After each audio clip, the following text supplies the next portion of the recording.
weekend. It was hopefully somewhat restful. We appreciate your efforts being here. We're ready to go on our first day of this week. Let's get started. Counsel. Thank you, Judge. The state calls Norman Robinson. Please come forward, sir. We'll get you sworn in.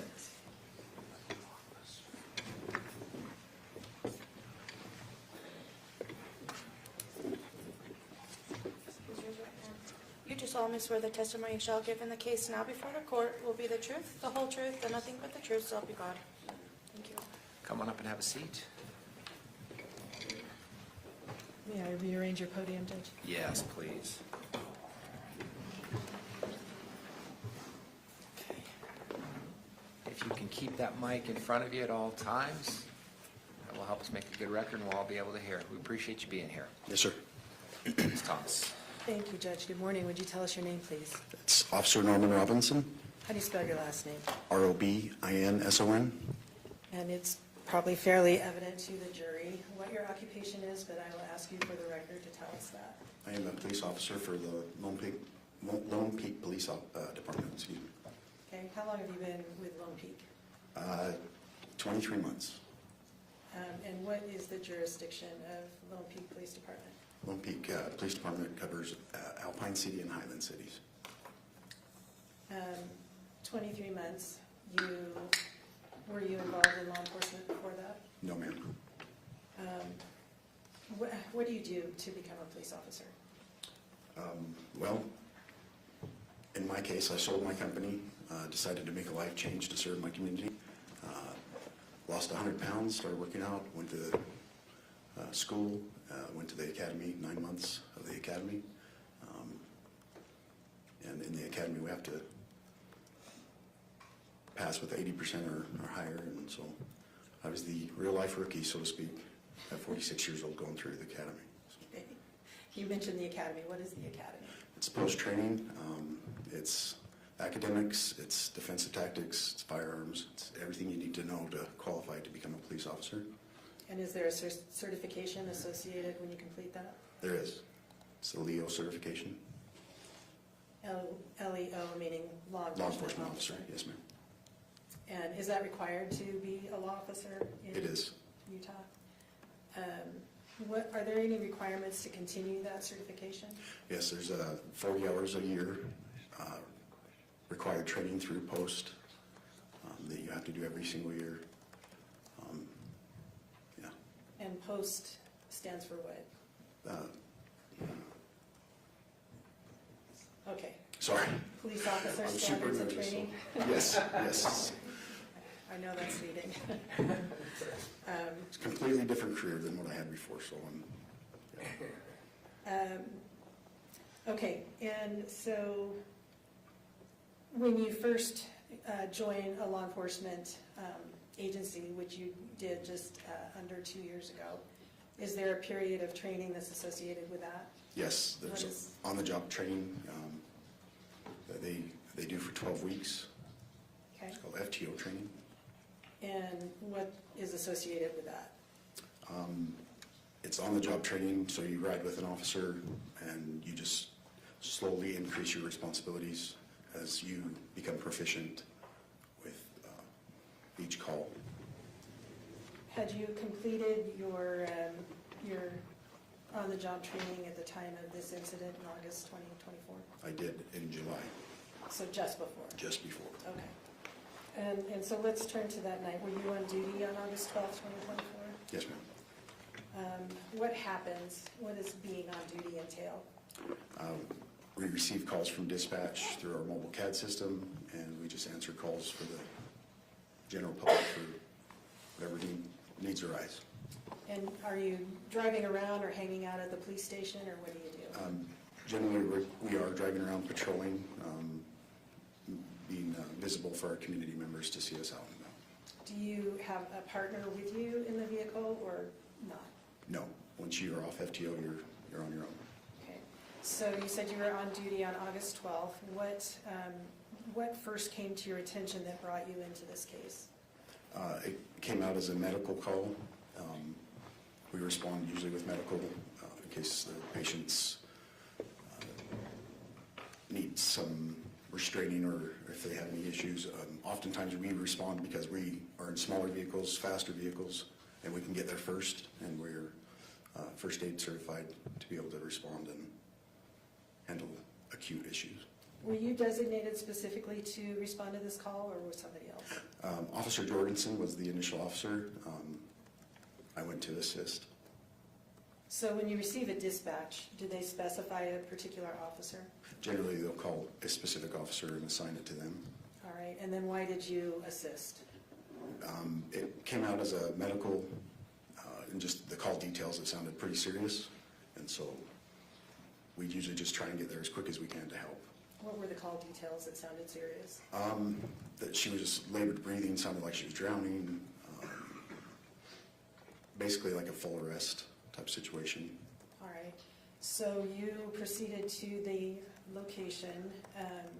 Did you arrive, what order did you arrive in, do you call that? EMS had arrived right before us, and Officer Jorgensson and I pulled up just about the same time. I parked right behind him.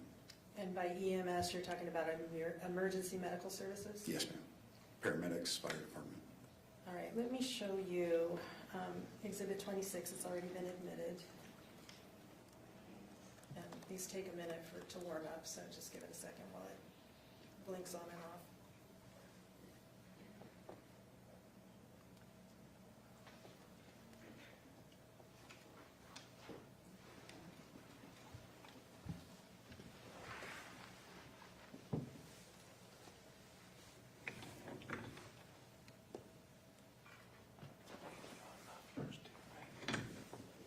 Okay, I think we've got it. Do you recognize this photograph? I do. What is that? It's the home where Kacee was staying on Stevens Lane.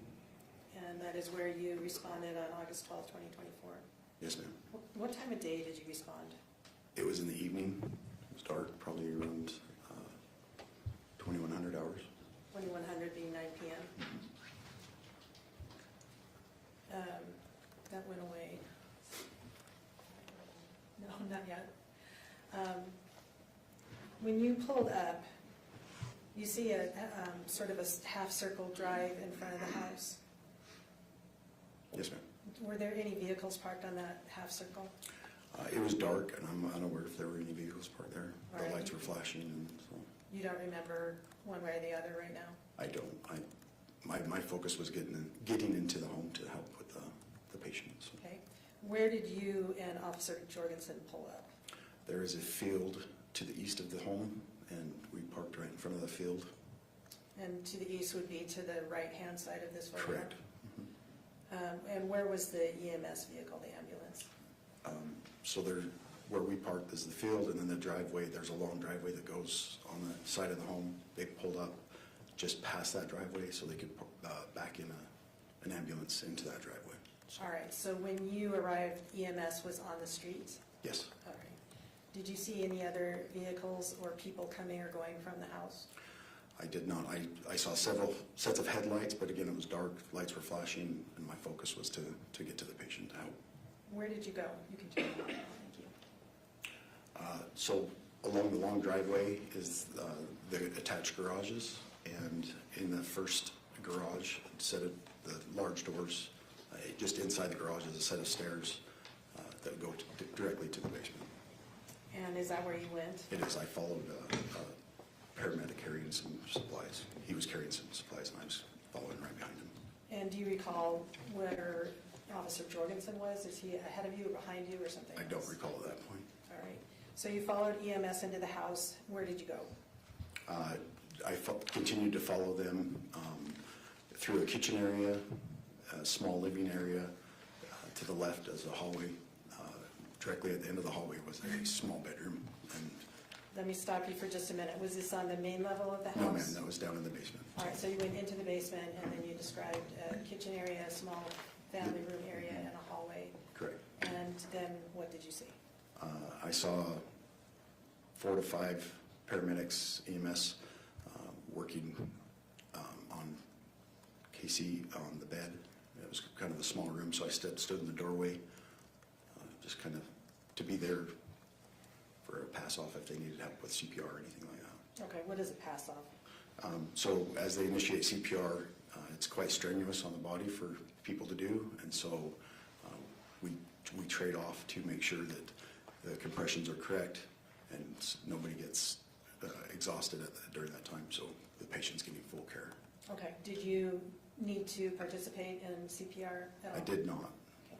And you mentioned Kacee. Was this somebody you knew at the time? I did not.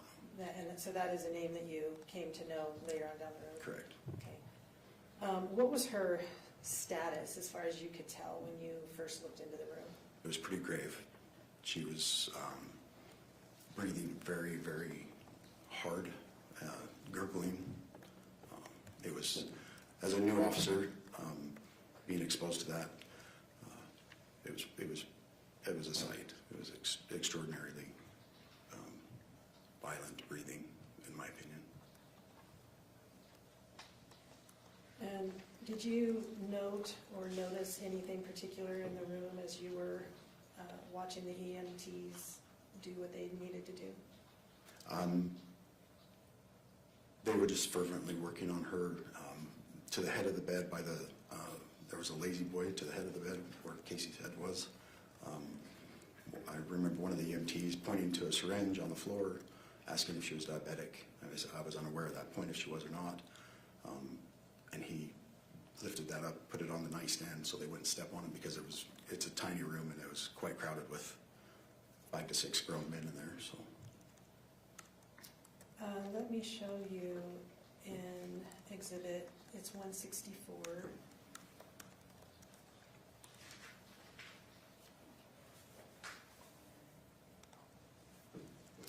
And do you recognize that photograph?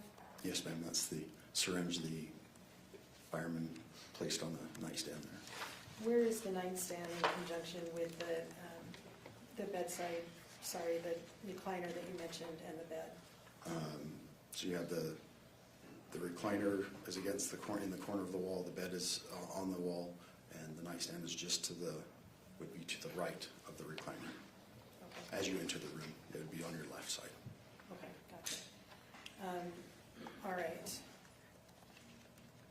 And does that accurately reflect what you recall seeing the EMS, where you saw the EMS put the syringe as they were working on the patient? Yes. State moves to admit exhibit 164. Mr. Williams? No objection, I'm just looking for the original witness was put up here. Court Or received, exhibit list, I apologize. court received states 164, wish to publish? Yes, please.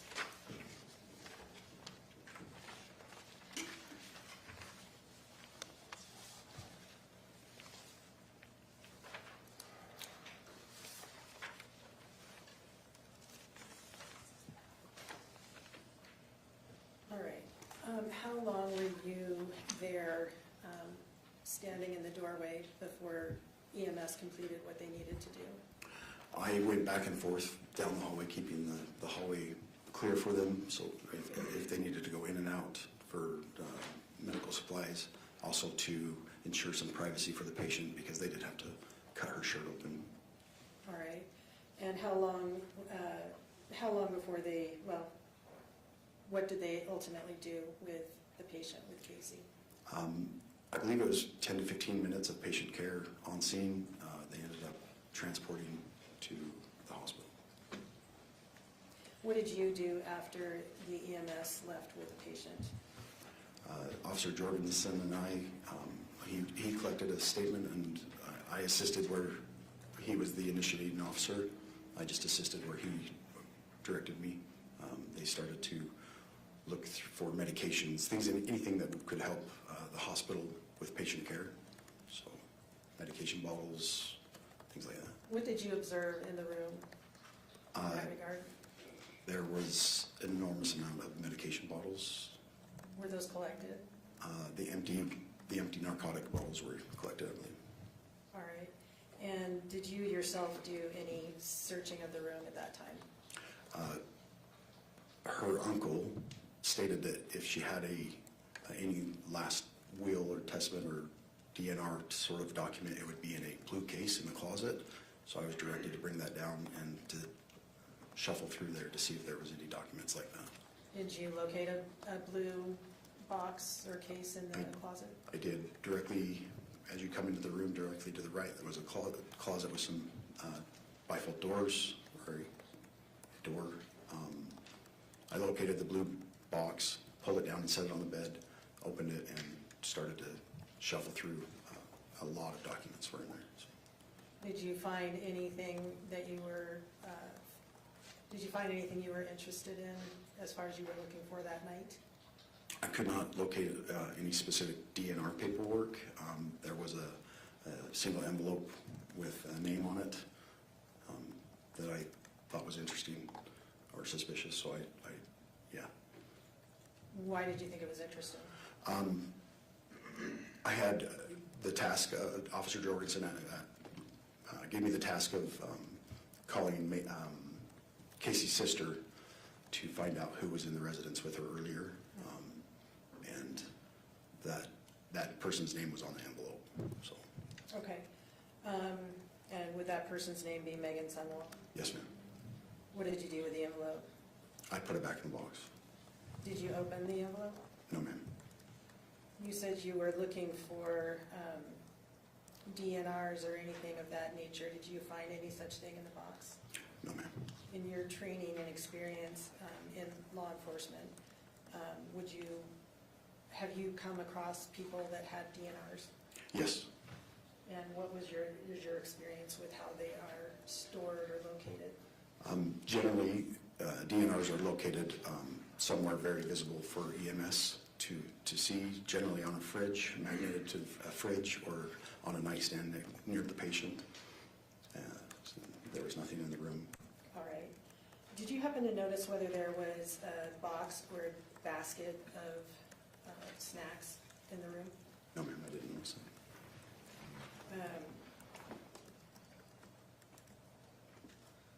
There was a drink on the desk, but as far as a basket of snacks, I'm not aware of. The drink on the desk was at the same table that we just looked at, or is that a different, No, it's a desk to the far right of the room. on the opposite wall from where Correct. you saw the syringe? Yes, ma'am. All right.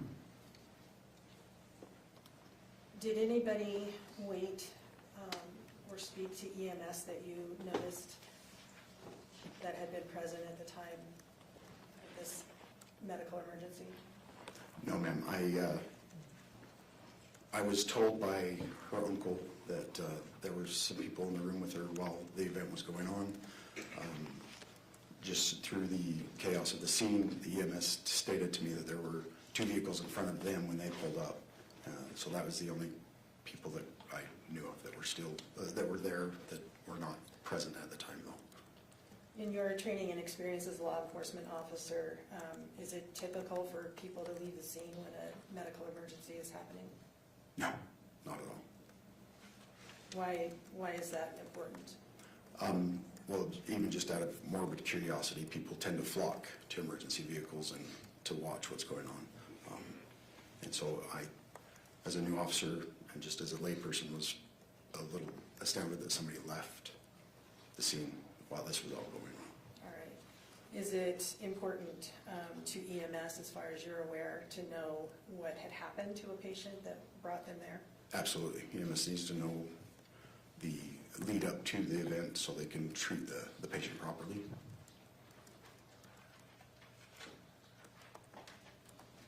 How long were you at the home before you left? Approximately an hour. Okay. And what was happening when you left? We had collected the empty narcotics bottles, prescription bottles, spoke with the uncle, shut the door to the room, and as far as I'm aware, the on-call detective had been notified, and the on-duty sergeant had been notified. Did you also, you said you collected the narcotic bottles, did you also collect the syringe that you noted? Correct, yes, we did. What happens when you collect items? I just assisted bagging them up. Officer Jorgensson, since he was the initial officer on the scene, he takes them back to the station and then books them into our evidence lockers. From there, it goes to our evidence tech, and I'm not sure. Is anything, when you bag them up, what information is included on the bag as far as where they were located? So it's where they're located, who's taking responsibility for them, chain of custody, so Officer Jorgensson, and then they get transferred to a more physical or a sealable bag at the department, and then entered into a locking locker that once it's locked, we don't have access to it.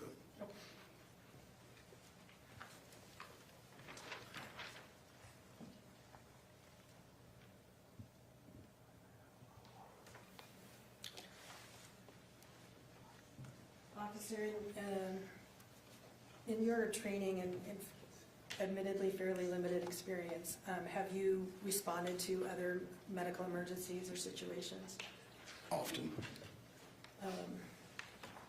In those circumstances that you mentioned that you have seen DNRs to be in place, do you verify if they exist or offer care regardless of whether there's one there? Generally, that's EMS that takes care of that, but we're on scene to assist them in looking for those documents or participating in patient care while they look for those documents. And absent an obvious one that you mentioned is typically on a refrigerator, bedside table, or something like that, would care be automatically offered or suspended until that's confirmed or denied? So generally, when we arrive on scene, if there are people there, we get directive from them. Generally, the people that are near the patient will know if they have a DNR, and will direct us straight to the DNR. All right. How do you confirm when there's, if there isn't a visible copy of one, what do you do? If there's not a visible copy, we assume that there's not a DNR, and we initiate patient care. Thank you.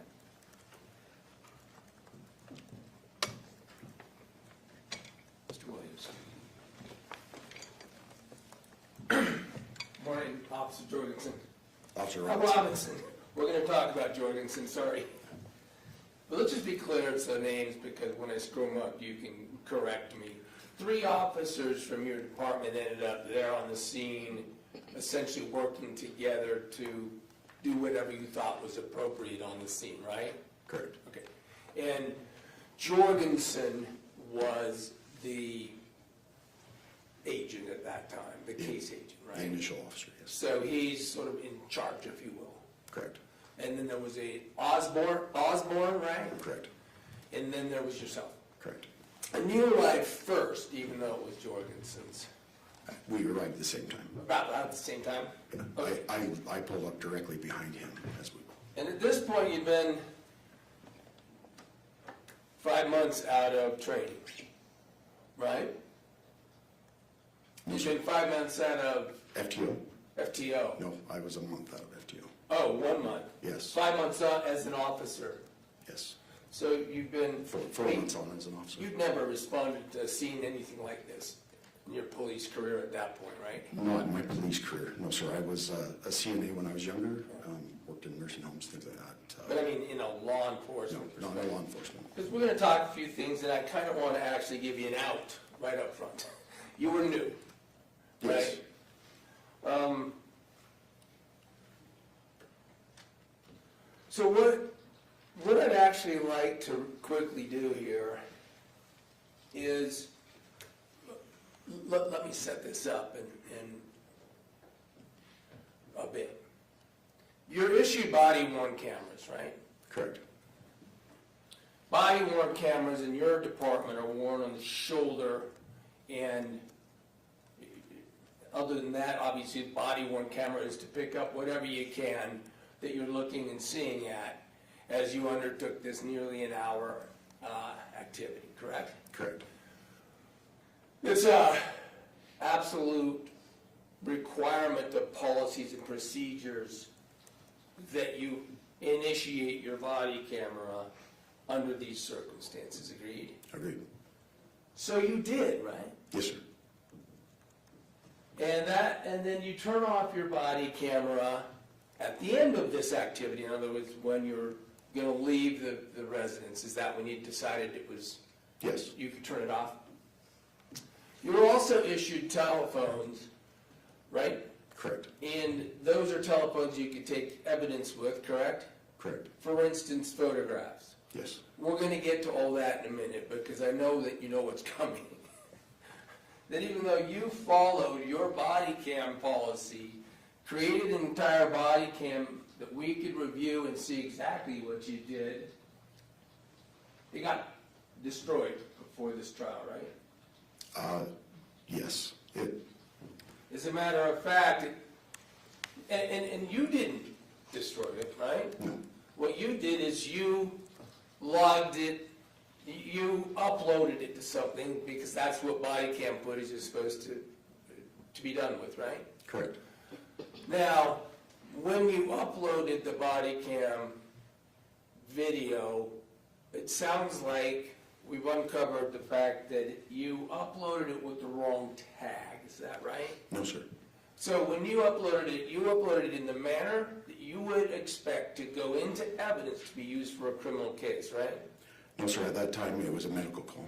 Right, so I guess that's my point. When you uploaded this, regardless of whether it was a medical call, you're required to take that evidence. Can we agree body cam evidence is pretty important? Yes, sir. And that's why you have policies that require that you take it, you use it, you keep it on, and you preserve it, right? Correct. And so what did you do to preserve it? I uploaded it and tagged it as, according to my training, that it was a medical call. The patient was still alive and transported to the hospital. At that point, I had no idea if the investigation was going to go further or not. So. Okay, that's what I'm getting to, and maybe maybe it's my fault, but you tagged it as medical. And is it your understanding, or was it your understanding at the time, that that made any difference in terms of it being preserved as evidence? There's a specific time frame that our Axon keeps specific tags on record. What is that? I'm not sure on their policy as far as the timelines go. Again, I uploaded it and tagged it as to my training. It was a medical call, and that's what I tagged it as. And you know that your police office took this case into a police investigation, criminal investigation, within a day after you were at that room, right? Actually, I believe that was my Friday, so I had 3 days off. I'm not 100% aware of what goes on with the case when it goes to investigations. At any rate, Jorgensson was there and had a body cam, right? Correct. We still have his, right? Correct. Osborne was there and he had a body cam, correct? Correct. We still have his, right? Correct. And I'm not trying to beat you up on it, I'm just trying to help everybody understand and give you an out, actually, that you uploaded it in a way that it could have been preserved, but apparently tagged for something that purged it at some point. And that's why you haven't been able to review it even yourself, right? Correct. Okay. But you did review, I mean, at least we have a couple other officers, and they were around in the same room, house, area, vicinity of you, that you were in, right? Yes, we were all together. So at least we have theirs, and in fact, didn't you review Jorgensen's Yes. body camera in preparation for today? I did. Since you didn't have your own to review, fair to say. I So- also read the report from Detective Farney. She reviewed the body cam, so Yeah, Farney got to see it before it got destroyed, right? I believe so, yes. Okay, and I apologize. Detective Farney got to see it, I'm sorry. Okay, well, what I'd like to do is play a little bit of Jorgensen's. Because, did you know, I mean, were your responsibilities essentially mostly finished in this case after you left the room? Yes or no? When I left the room, yes. Yeah. Then,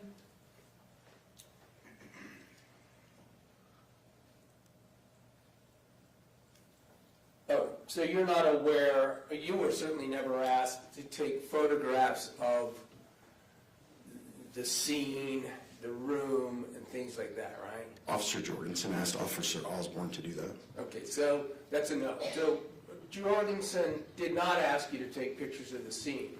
Correct. We're going to get to, in a minute, to the pictures you were asked to take. I think you spoke a little bit about it, maybe. well, let's go there real quick. You were asked to take pictures of certain evidence, right?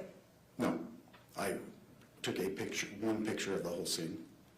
It was after I discovered who was in the room, so I had written it on my notepad, and the envelope I found in the blue box had the same name, so I took a picture of my notes and the envelope You only took one picture? with my Phone? issued phone, yes. We've since learned that that's got destroyed or can't be found either, right? We were issued new phones. I did an upload of all my old material onto my new phone, and there was a few months of the Google Photo Drive that did not upload. And So the answer- I was unaware that it did not upload, so yes. The answer is yes. The photograph you took is also now not available for us, right? Correct. All right. You don't know this, I guess, but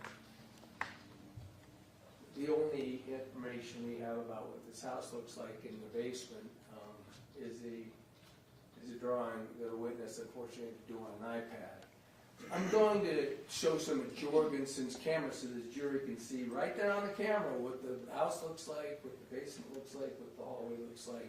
And I'm going to ask you to confirm that it's what you've seen too, the foundation, unless there isn't any objection to playing. I don't object to that. Okay, and we're going to do it without the sound. Purpose of playing this is to show what you did and saw, and then we'll talk about what you heard and learned, okay? All right, you can stick that up.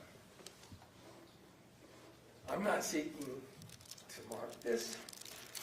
I'm seeking to use this video as illustrative with this witness. Can we mark it as demonstrative for record purposes on the road? Which exhibit is it? E? F? Thanks, Chelsea. That would be F. Evidence F, thank you. That's good. Let's get ready for that mistake all the way through trial. All right, F. Go ahead and play F. It looks like, well, we don't have it as a clip, so I will make a record of the count number on the video for the Exhibit F record reference. We're going to play it without volume. First of all, let's just start here. Does this, well, move it's published. This look like Jorgensson heading down the stairs after going through the garage and heading down into the basement area? Yes, sir. All right. And so this is the same thing we would have seen if they had preserved your body camera. Correct.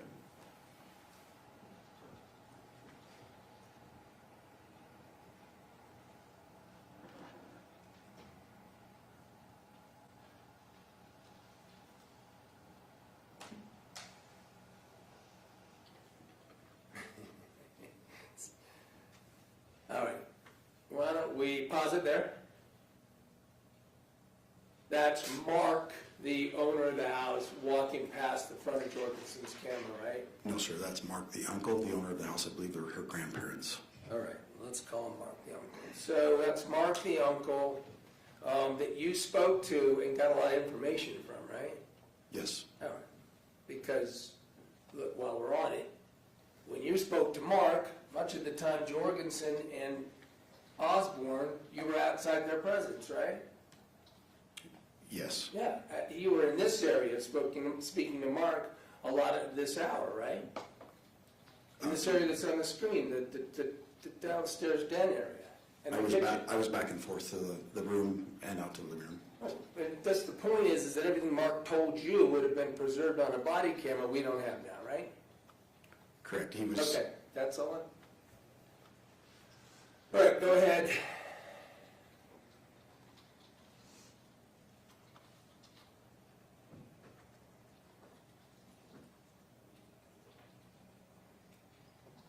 All right, we're walking down. You can see Mark's father there on the left with the red cap, right? yes, That's Newell, right? yes, Now, you found, by the way, a whole bunch of Newell's prescription medication and opioids in that room eventually, right? correct, That was EMS. There goes Mark, right? yes, Here you are talking to him. Right? Yes, And of course, we don't know what he's telling you, at least not in form of a recording. Well, actually, that's not true. That's not true. I take that back. This is Jorgensen's camera. correct. So we do know that this discussion that was happening because it's being caught on Jorgenssen's camera, right? Correct.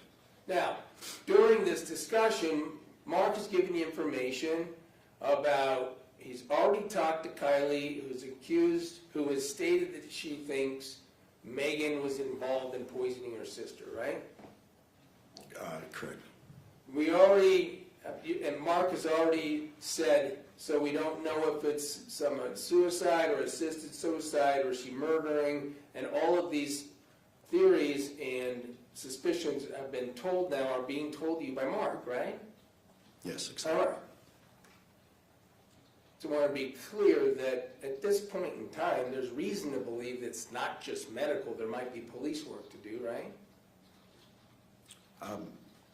It's third party, so essentially it's kind of hearsay.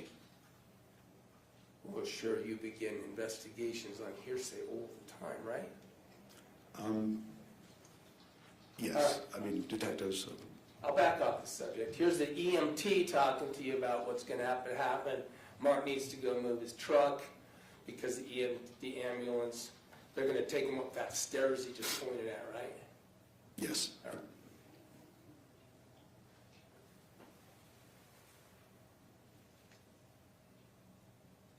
You're off the picture. This is Jorgensen talking to Mark, right? Correct.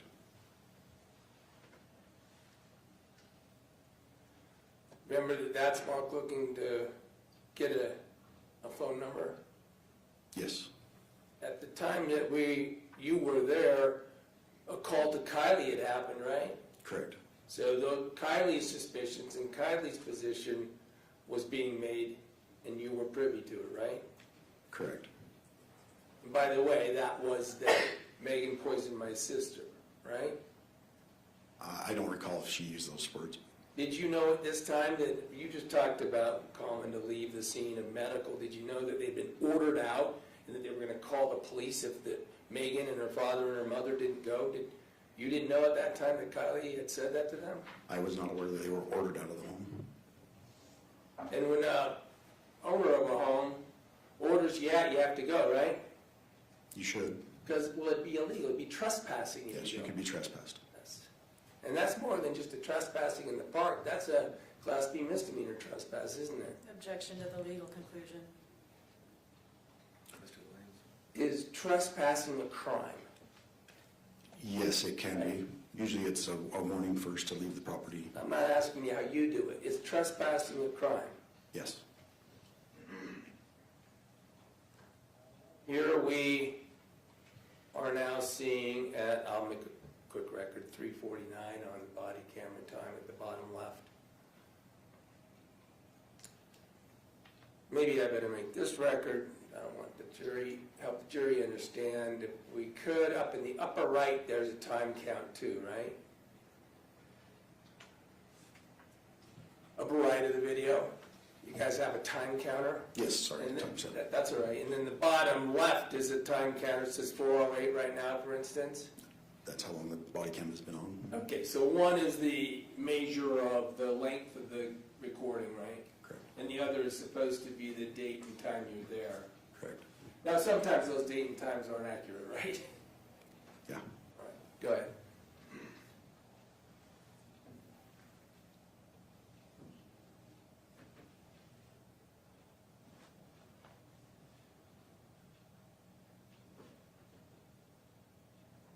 All right, here we go, Jorgensen walking back over to Dan. By the way, that's Newell's wife, Mark's mother, that is standing with Newell there in the red cap, right? I believe so, yes. Downstairs. That's a yes? Yes, yes. If there's a way to use the 10-second boarding. See, this one goes forward 30 and then back 10. Why don't you skip forward 30, light to get back downstairs? Mostly to show the jury the downstairs portion.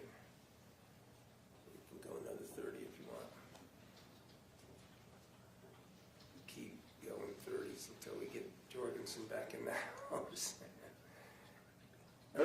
right here to have the truck moved so the ambulance has somewhere to back into, right? No, sir, I believe he was on the phone with the supervisor, sergeant on duty. There you go. By the way, call him a sergeant during all this, right? Correct. We're going to get to it, but there was a call to Detective Farney, right? I'm unaware. I didn't make the call, so I'm unaware who or if she was Maybe called. you weren't in the room. Fair enough. But this Correct. is- I don't know what you did. I don't have your camera.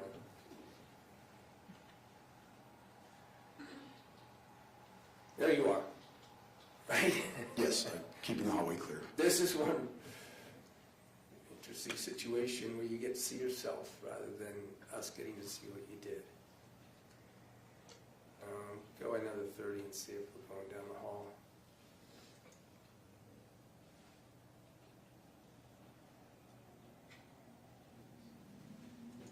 Keep doing that, I guess. Another.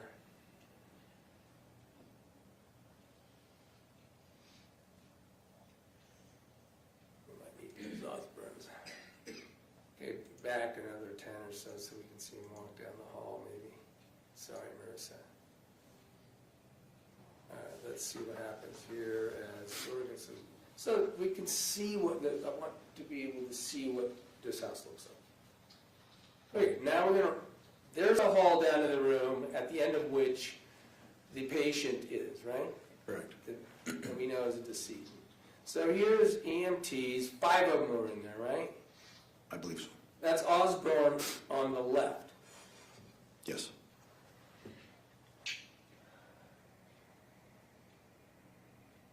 And you guys really didn't go in that room. We can see the syringe there, right? On that Yes, sir. table with the light on it. Yes, sir.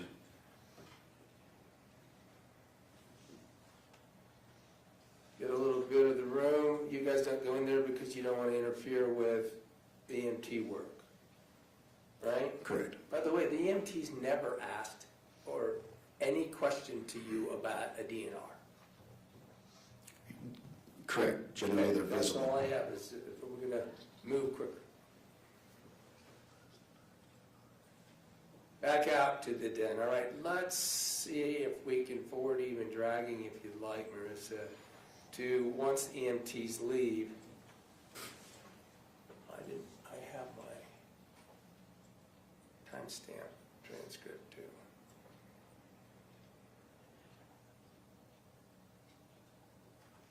Now they're leaving, that's a box. The EMTs asked you guys to carry some stuff up for them, right? Yes, we generally help them carry So you equipment. did. There, now you're going in the room, right? That's Officer Jorgensson. I'm actually, at this point, I was upstairs making sure the walkway was clear for EMS to carry her out. I told you were gonna need to keep correcting me. There you are. Yes. So you're seeing there's the syringe. You're certainly able to view this room, and it looks like this on the camera, right?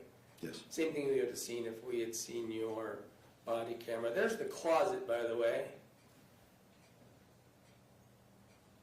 What was in that? Well, strike that. You mentioned drink. There's one up there by the TV. Yes, sir.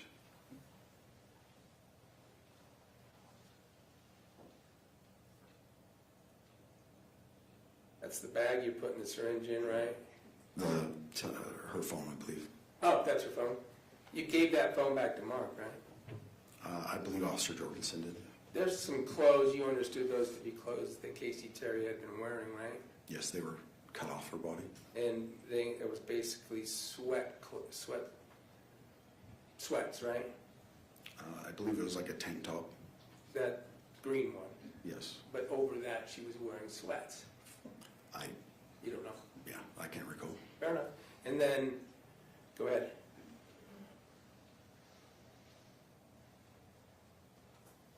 Now you said what you ended up finding was a massive amount of prescription pain pills, oxycodone, right? Officer Jorgensson, Officer Osborne discovered those, yes. I mean, the three of you, knew it, right? Yes, I was You were aware. in that room when they were finding them in the drawers, finding them in the closet, finding dozens of pain pill bottles, right? Correct. And it became clear in your investigation, the three of you there, they even had Newell's name on them, right? Correct. many of them for opioids, right? Correct. I mean, when you told Mark about all these drug containers that you found in Kacee's room, he was surprised, wasn't he? He acted surprised. He can't say whether he was surprised. He acted that.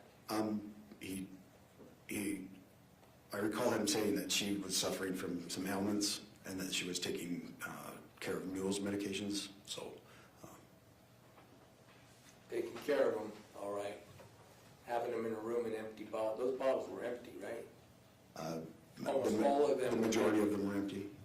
You remember Osborne saying he thought he had about 1,000 missing oxycodone pills? Yes. Osborne's looking in the closet now, right? Yes.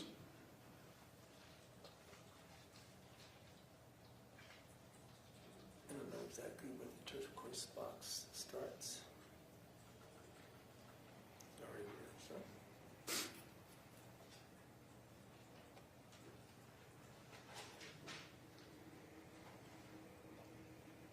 You mentioned this turquoise box, right? In the closet? Yes. Yes. I'm going to get to that subject because that's what we were talking about. You looked through that, right? I skimmed through it, yes. You just skimmed through it, in fairness, right? You didn't. You're just arriving. You're told maybe something might be in there of some importance. Is that fair? Yes. Okay. So it was. I think you said Jorgensson asked you to do that. Yes, it was. We're going to get to seeing you do it. By the way, now you're seeing the pain pill bottles that were pulled from that drawer, right? It wasn't just pain pills, but yes. I'm sorry, medication. Fair enough. There were some other kinds of medications. Yes. You're right.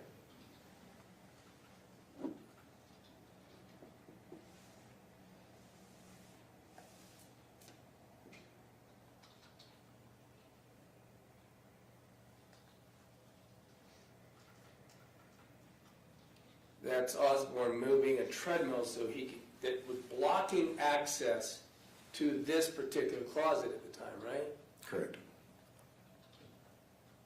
You could not open those closet doors without moving that treadmill device. Agreed? Osborne could not, yes. Well, anybody couldn't. They'd have to move it, right? Yes.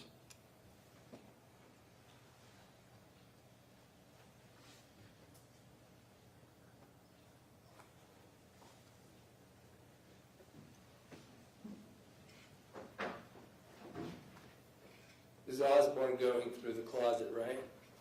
Yes. Let's do that.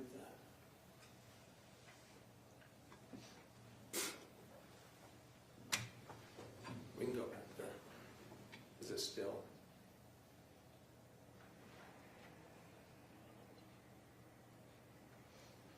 Okay, here we have you reaching up. In a second, we're going to see more fully, but that's the turquoise box, right? Yes. Now you're reaching up, pulling it out. By the way, pulling it out. You're wearing gloves for reasons that include you don't want to leave fingerprints, right? Yes. Certainly, even at that point, and as you sit here now, you realize that a smooth surface like a box would be a good place to try to get fingerprints from. Might be. Well, and there were a lot of, like you said, empty narcotics, and so, you know, All kinds of stuff. yeah, I don't want to get. But on that, oh, yeah, now you're talking about the gloves. It was actually Osborne that said, hey, when you picked up that needle, he said, hey, you should go wash your hands and It was her phone that I grabbed. phone. Yes, And then that you wash your hands and put those gloves I on. did. There you are, opening it. Pause. This is you looking through the box. If we could, can you go back 10?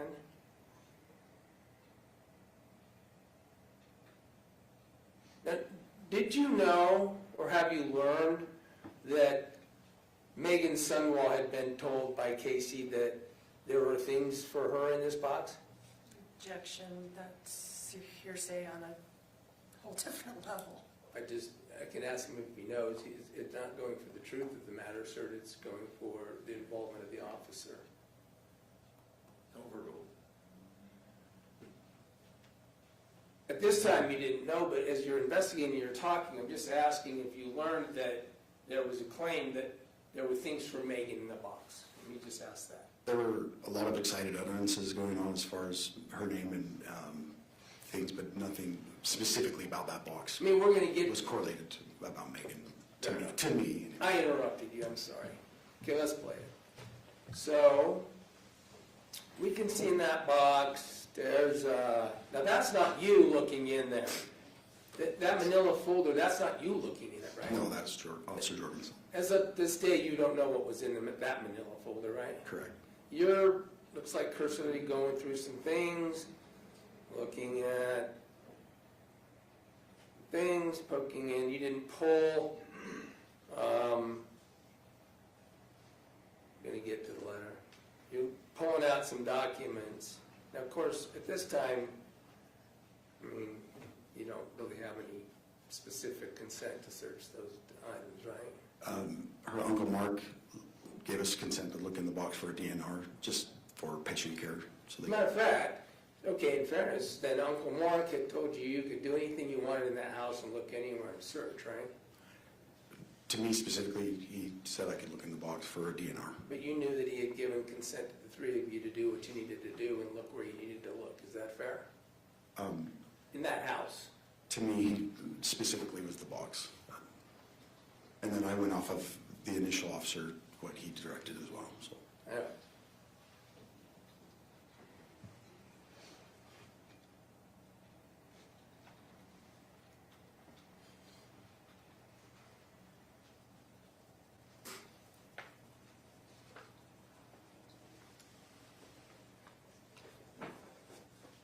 All right, so you've got some manila envelopes, you stick them back in there, going through,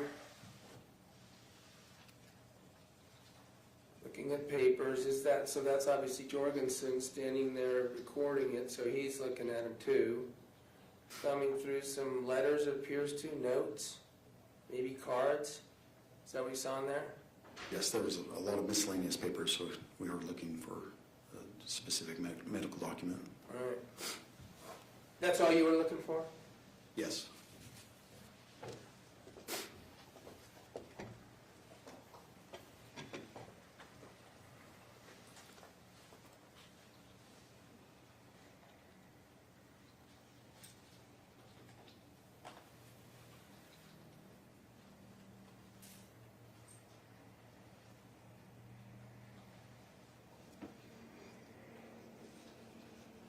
All right.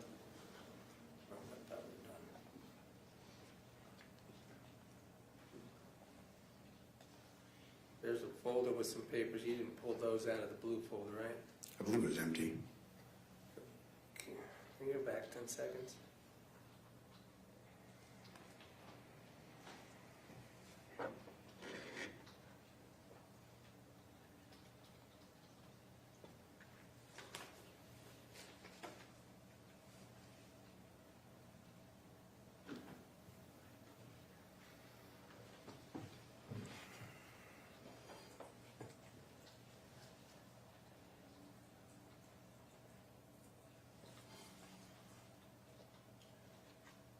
I think we probably didn't get back all the way to it, did we?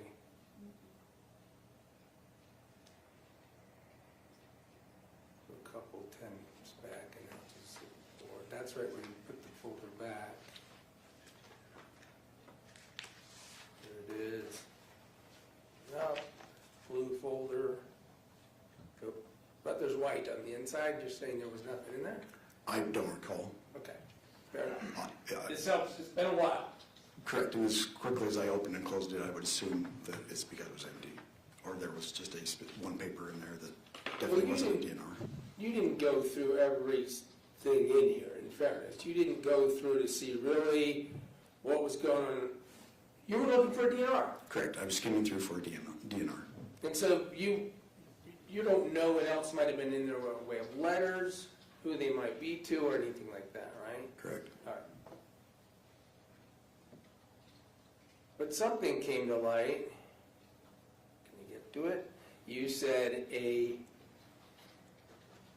letter, envelope, let's put it that way. You don't know what was in it. Correct.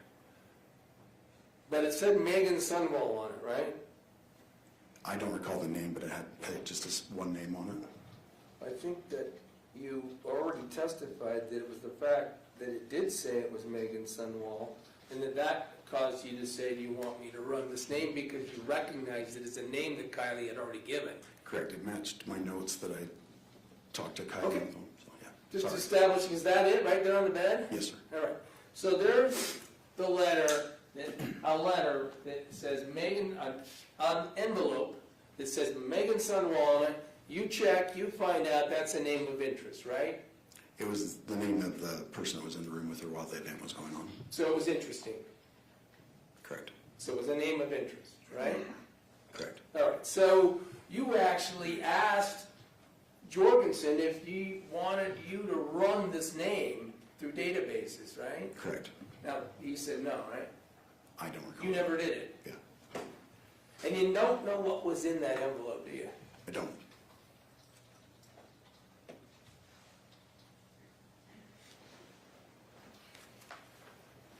Again, do you recall that, oh, I think you already said, during this time, calls were made to your sergeant, right?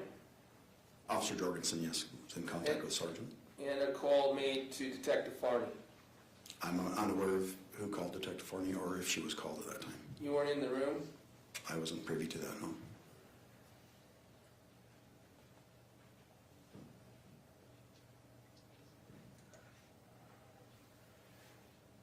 The still of the port syringe.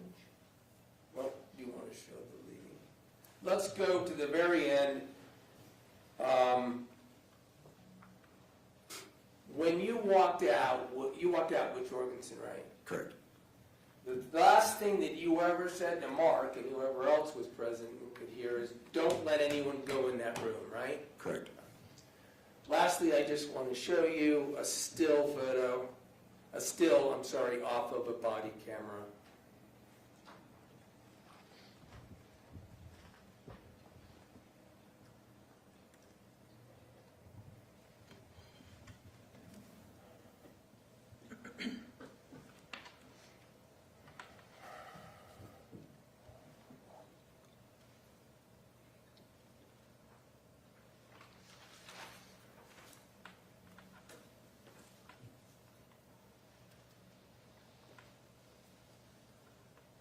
Switch in media. Gotta go to a screenshot. Thanks for patience. Do you recall, this shouldn't be published yet, thank you. See this? You recall standing there, we saw Osborne going through, and Jorgensson to a certain extent, the left-hand closet where it was blocked by the treadmill, right? Yes. You recall that this is the closet that is depicted here on what I'm going to call defendant's G. From that picture? Yeah. No, sir. Do you recall seeing that? That's a close-up picture of medication. I can't there's definitively say that that was the closet just by that still picture. There's something in front of it, right? There's a syringe. Is that right? Yes, there's a syringe on the shelf. Did you ever collect that syringe as evidence? I never saw that syringe.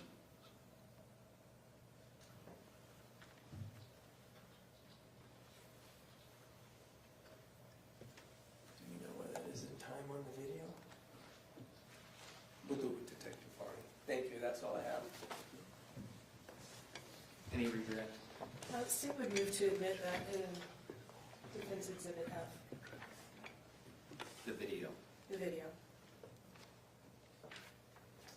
The entire Jorgensson video? That's what they're asking. Can we discuss it at a later time? We can. Thank you. And I guess I'm asking you to reserve. We can do that. Officer, just a few questions. As part of your training with Post and through the academy, was writing reports addressed? Yes. What are your instructions with regard to writing reports?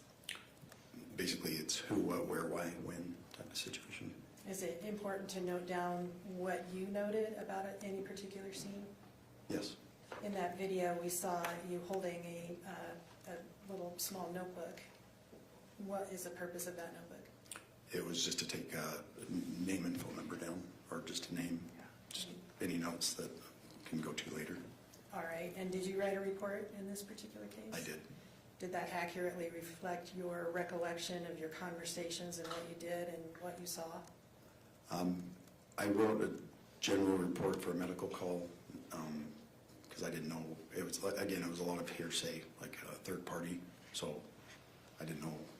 At that point, I wasn't aware of how far this investigation would go. Well, let me clean up the question then. Did you write a report that reflected what struck you as being relevant at the time? Yes. Okay.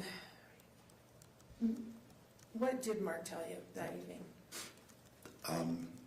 Mark told me that he had seen Kacee that morning, that she was in great spirits. He had talked to her in the kitchen area. Everything seemed very normal and fine. Then he went off to do some things, and Kacee had a friend come over. At that time, he was unaware who the friend was. And then the friend was with her all day, from I think he said about 9 in the morning until 15 minutes before we arrived on scene. And that friend was no longer there when you arrived? Correct. All right. Did he tell you the name of the friend? I believe he said it was Meggan because he got her name later on. All right. And in that video, I think Mr. Williams identified them, that there was an older gentleman in a red hat. Who was that person? That was Kacee's grandfather, Newell, And that's the homeowner? the homeowner, And with him, and part of it was an older woman. Who was that? the grandmother. Okay. Also the homeowner? I believe so. Okay. And then Mark was also in that video, obviously. Yes. At one point, I noticed Officer Jorgensson held up his phone and it said 2128 on it, which translated to people who aren't military or police to 928. Correct. Does that sound right as far as the timing of this whole incident Yes. going on? Okay. And Mr. Williams asked you about wearing gloves as you were searching that closet, and he mentioned that that is to avoid leaving fingerprints. That's what he said, yes. Would you agree with that? Yes.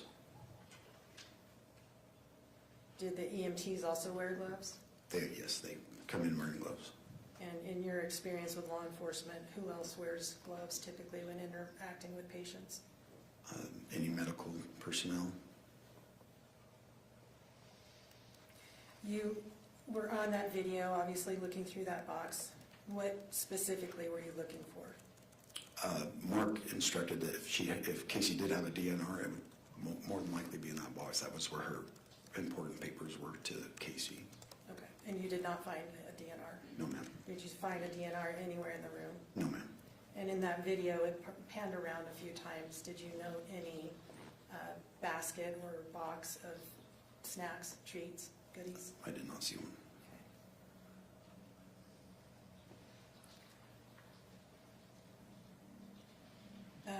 In that last photo, could you put that back up, please?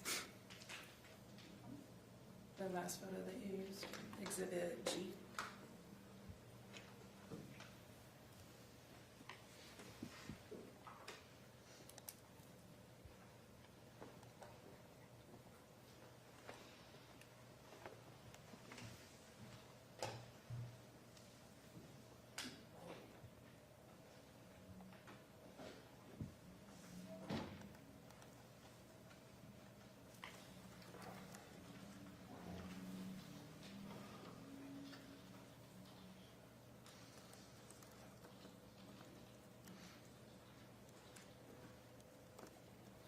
Okay, that plastic item on the shelf in front of the bottles, Mr. Williams referred to that as a syringe. Is that consistent with your recollection of what he just said? Yes. And in your mind, is that a syringe? I would say that's a plunging type device. I wouldn't call it a syringe. Usually, in my experience or my brain, I attribute it to syringe, usually with a needle on it or Okay, and does this one have a needle? no. Did it look like the diabetic syringe you saw on the floor, I'm sorry, the syringe you saw on the floor that the EMTs moved to the table? No, ma'am. It looks more like a cough medicine type suction device. Okay, thank you, that's all I have. Anything else, Mr. Williams? Just real quick with that. When you were there, you knew that Kacee Terry, person they were treating, had a port, didn't you? I observed a port, yes, on her chest. And you don't need a needle when you use a syringe to inject something in a port, do you? You know? I am unaware. I'm not familiar with ports, really. So you're not, sorry to interrupt you, you're not aware of whether this syringe could be used to inject fluid into a port? I'm unaware of that, yeah. I forgot a little bit, one more thing on the blue box. After the blue box was looked through by you, it was placed by Osborne on the floor in front of the closet, right? I'm not sure who placed it, Osborne or Jorgensson, but one of them placed it there, yes. And when you left the room, the blue turquoise box, when you left, was on the floor in front of the closet area. Can we agree with that? Yes. Nothing further. Ms. Thomas, anything else? No, thank you, Judge. Can we excuse this witness? No objection. Thanks for being here, officer. You can sit down. Thank you. Next witness? Yes, the state calls Justin Kacee.